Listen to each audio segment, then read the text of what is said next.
Hello and welcome 10th class. हम chapter कर रहे थे 9th एप्लीकेशन ऑफ ट्रिग्नोमेट्री।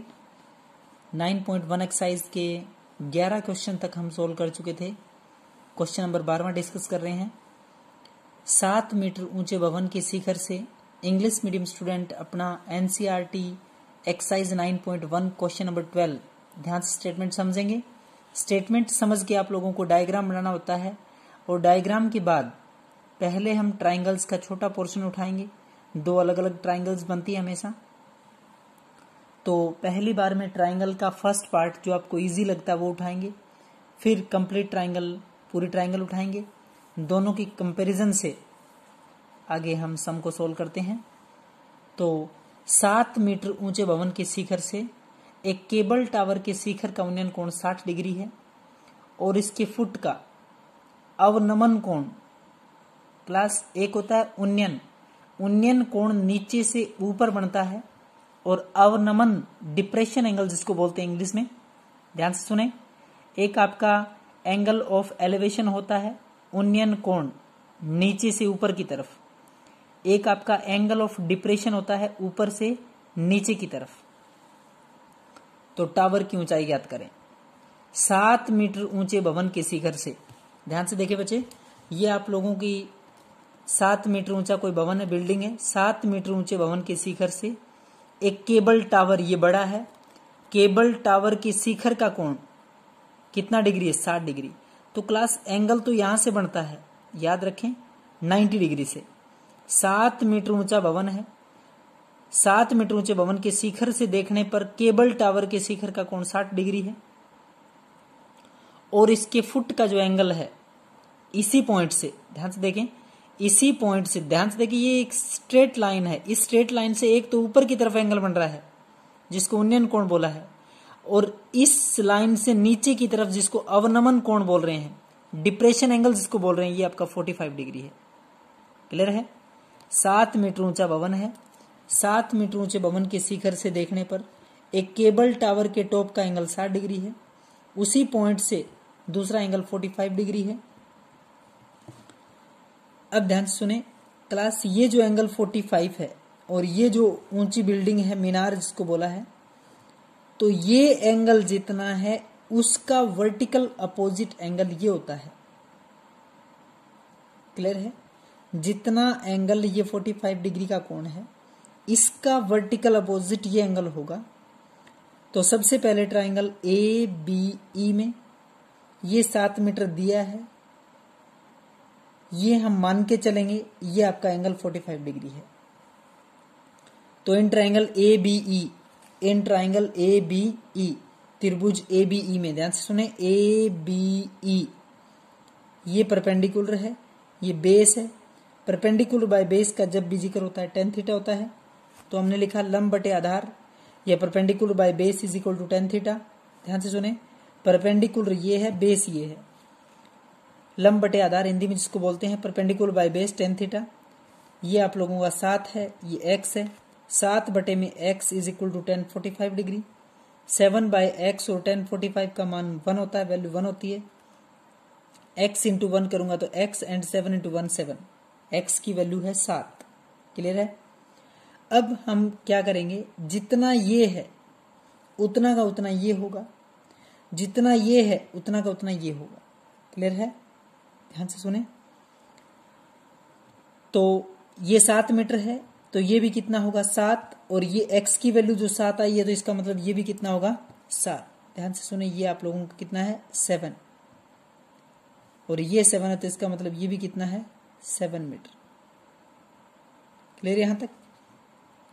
अब सुने, इन ट्राइंगल ECD, ध्यान से देखें बच्चे, ECD, इन ट्राइंगल ECD, दोबारा सुने, ECD परपेंडिकुलर आपको फाइंड करना है। बेस आपका आ चुका है, जितना ये x था उतना का उतना ये है। तो परपेंडिकुलर बाय बेस या लंब बटे आधार कौन सा थीटा होगा? tan theta. परपेंडिकुलर आपके पास h है, h, और इसको हम, ये x था तो ये भी x ही है, एक बार हम x डिनोट करेंगे।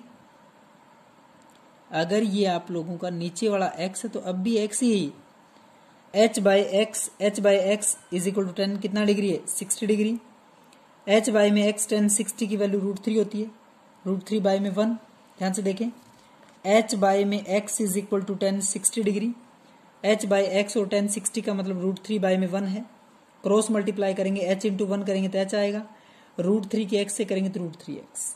क्लियर यहाँ तक। h is equal to √3x, x की वैल्यू है 7 यानी कि 7√3। बोले क्लास ऊपर वाला जो h है वो आ गया 7√3। क्लियर है। सबसे पहले हमने ये बाय में ये किया 7 बाई एक्स, तो यहां से x की वैल्यू 7 आई। अगर ये x है तो ये भी x है।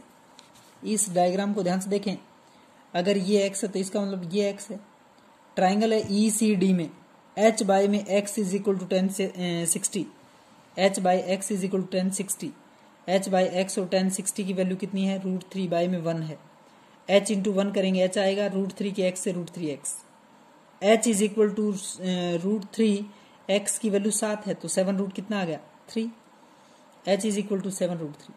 क्लास आप लोगों को तो क्या चाहिए था टावर की कुल ऊंचाई, तो आप ऐसे भी फाइंड कर सकते हैं टावर की कुल ऊंचाई निकालने के लिए। अब जो h की वैल्यू आई है वो आई है 7√3। ध्यान से देखें 7√3 प्लस में ये 7 आपका क्या था पहले वाला, ये 7 पहले हाइट थी तो 7√3 प्लस 7 कॉमन आया आपका तो अंदर आया √3 प्लस का 1। ये है आपकी height of tower, height of tower. Hindi medium बचे टावर की कुल ऊंचाई क्या है क्लास, ये टावर की कुल ऊंचाई। बोलें क्लास क्या है ये टावर की कुल ऊंचाई, टोटल हाइट ऑफ टावर। 7√3 अब आया है जिसको आप h मान के चले थे। 7 ये पार्ट 7 तो ये भी 7 कॉमन तो √3 प्लस 1। क्लियर है। क्वेश्चन नंबर 13 देखें। समुद्र तल से 75 मीटर ऊंची लाइट हाउस के शिखर से देखने पर 2 समुद्री जहाजों के अवनमन कोण, आप ऊपर से देख रहे हैं अवनमन जिसको डिप्रेशन एंगल बोलते हैं इंग्लिश में। ध्यान से देखें 75 metre high lighthouse, English में ऐसे मिलेगा आपको 75 मीटर ऊंची लाइट हाउस है के शिखर से देखने पर 2 समुद्री जहाजों के अवनमन कोण 30 डिग्री और 45 डिग्री, 30 एंड 45 डिग्री। यदि लाइट हाउस के एक ही ओर जहाज दूसरे जहाज के ठीक पीछे हो तो जहाजों के बीच की दूरी ज्ञात करें। ये 75 मीटर ऊंची लाइट हाउस है, इससे एक जहाज ये दिखाई दे रही है, दूसरी जहाज ये है। समुद्र तल से 75 मीटर ऊंची लाइट हाउस है। 2 समुद्री जहाजों के कोण एक 30 डिग्री, एक आपका 45 डिग्री। यदि लाइट हाउस के एक ही ओर जहाज दूसरे के ठीक पीछे हो तो दोनों जहाजों के बीच की दूरी ज्ञात करें। ध्यान से देखें ABCD 4 वर्टिसेस हैं, चारों के नाम दे दिए। सबसे पहले ट्राइंगल्स का वो पोर्शन छोटा पार्ट उठाते हैं जो आपका इजी निकलता है। इन ट्राइंगल BCD, ध्यान से देखें BACADA, in triangle BCD perpendicular by base या लंब बटे आधार आपका 10 होता है। बिल्कुल आपने मेंशन करी बात, परपेंडिकुलर ये रहा, बेस आपको निकालना है। परपेंडिकुलर बाय बेस लंब बटे आधार 10 थीटा। 75 अपॉन में कितना है x, 75 बटे में x 10 45 डिग्री। 75 अपॉन में x इज इक्वल टू 10 45 1 होता है वैल्यू, तो x की वैल्यू बोले कितनी आई है 75। ध्यान से देखें बच्चे, अब ये 75 है। अब जो ट्राइंगल उठाएंगे ACD, पहले हमने BCD आसान सा पार्ट 75 बटे में x किया, x की वैल्यू है। अब ट्राइंगल है आपकी ACD, ध्यान से देखें इन ट्राइंगल ACD, कौन सी ट्राइंगल ACD, परपेंडिकुलर ये रहा, बेस के 2 टुकड़े हैं। इन ट्राइंगल ACD, ध्यान से देखें कौन सी ट्राइंगल है ACD में। इन ट्राइंगल ACD त्रिभुज ACD में परपेंडिकुलर बाय बेस लंब बटे आधार 10 होता है। 75 बटे में x प्लस वाई, नीचे वाले के 2 टुकड़े थे, 10 30 डिग्री। tan30 की वैल्यू 1/√3 होता है क्लास। 75 अपॉन में x प्लस वाई होता है इज इक्वल टू tan30 की वैल्यू 1/√3 होता है। 75 इंटू √3, 75 की √3 से गुणा करेंगे तो 75√3 आएगा। x प्लस वाई की 1 से करेंगे तो x plus y, x plus y into 1 करेंगे तो x प्लस वाई, 75 की √3 से 75√3।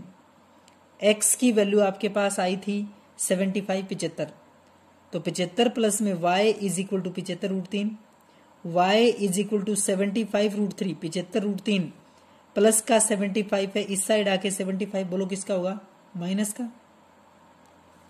x प्लस वाई जब 75√3 के बराबर है, x की वैल्यू 75 है, प्लस में y is equal to 75√3, y is equal to 75√3 minus का 75, 75 कॉमन, अंदर बचेगा √3 माइनस 1, बोले कितना बचेगा, y is equal to 75 into √3 minus में 1। क्लियर है।